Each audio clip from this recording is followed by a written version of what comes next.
obviously the gospel tells us various instructions on the necessity in perseverance in prayer. God wants us to pray fervently and repeatedly. It seems like He wants us to be makulit, di ba? Kasi kailangan paulit-ulit. Ganun. Being makulit sa atin has a negative implication. Pag sinabi kang makulit, parang it's not a good character. Kasi sabi niba, di ba, na one word is enough for a wise man. Kaya iba, nag-iinit ang ulo kapag may taong nangungulit sa kanila.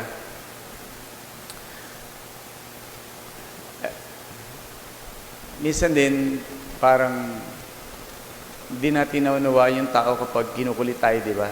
Minsan parang naubusan tayo ng pasensya o pangunawa kapag kinukulit tayo. So upon reflecting the gospel, I realized na meron din naman mga magagandang bagay ang pagiging makulit. Say, nangungulit tayo because we want an assurance. Diba? Gusto natin na masigurado na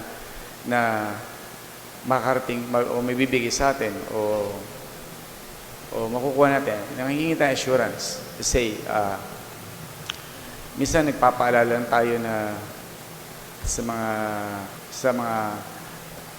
mga meetings natin, something like that.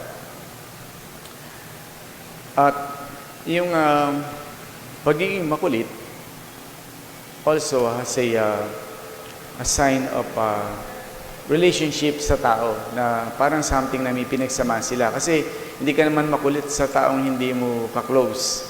Diba? Diba lalo na kapag, alam ba, may binigay kang sobre. Tapos, sige na, bigay mo na yung sobre na binigay ko sa'yo. Minsan yung pangulit natin, kasi tandaan na, kaya mo siya kinukulit kasi close na kayo, di ba?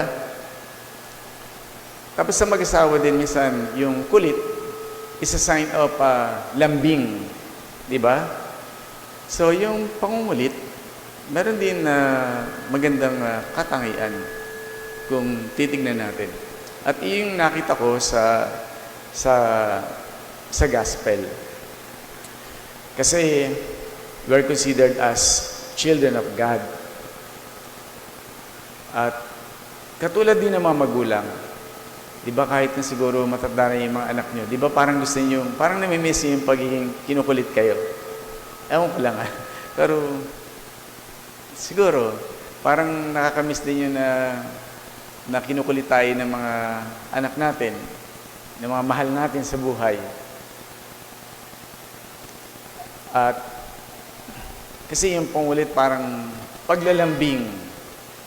Di ba lalo na yung pag merong hinihiling, okay, ipapaluto, okay, yung gusto yung mga anak natin. Tapos pag lumaki na sila, parang nabawasan na, di ba? So parang namimiss natin yung pagiging makulit. So, parang ganun ko nakikita yung readings natin in relation sa Diyos na gusto ng Diyos, paulit-ulit tayo. Gusto ng Diyos, kinukulit tayo kasi gusto niyang maramdaman natin na yung relasyon natin sa Kanya, na hindi siya iba.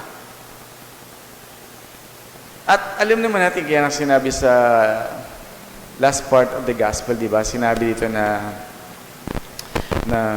if you then who are wicked know how to give your good gifts to your children, how much more will the Father in heaven give the Holy Spirit to those who ask Him.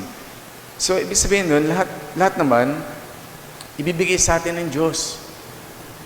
Pero gusto niyang maramdaman yung relasyon ng ama at anak. Di ba? Yung pagiging ama at anak. Yung ganun.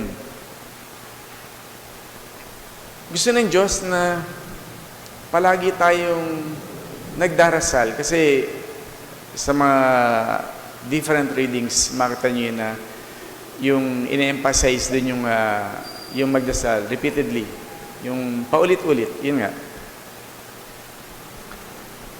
Kasi kapag ka nagdarasal, you were in the presence of God. At yun ang gusto ng Diyos. Yung nasa sa Kanya ka. Yung nararamdaman ng Diyos na nadyan ka para sa Kanya. Yun yung napakahalaga ng, para sa akin, yung pinakapunto ng Panginoon na, kasi gusto ng Panginoon, lagi mo nararamdaman yung presensya niya. Lagi mo siyang kasama. Kaya nga sinasabi sa atin, di ba? Pray at all times. Kasi para maramdaman mo, lagi mong kasama ang Diyos. Laging nariyan ang Diyos sa'yo. Kaya mga kapatid, makita natin yung pagbasa, hindi dahil sa hindi tayo nadidinig ng Diyos, kundi naglalambing lang sa atin ng Diyos. Gusto lang niya na meron ding makulit na anak para maramdaman niya na siyang ama at tayong anak. At sa ganung paraan, naramdaman natin ng bawat isa na meron tayong intimate relationship sa ating Panginoong Diyos. Amen.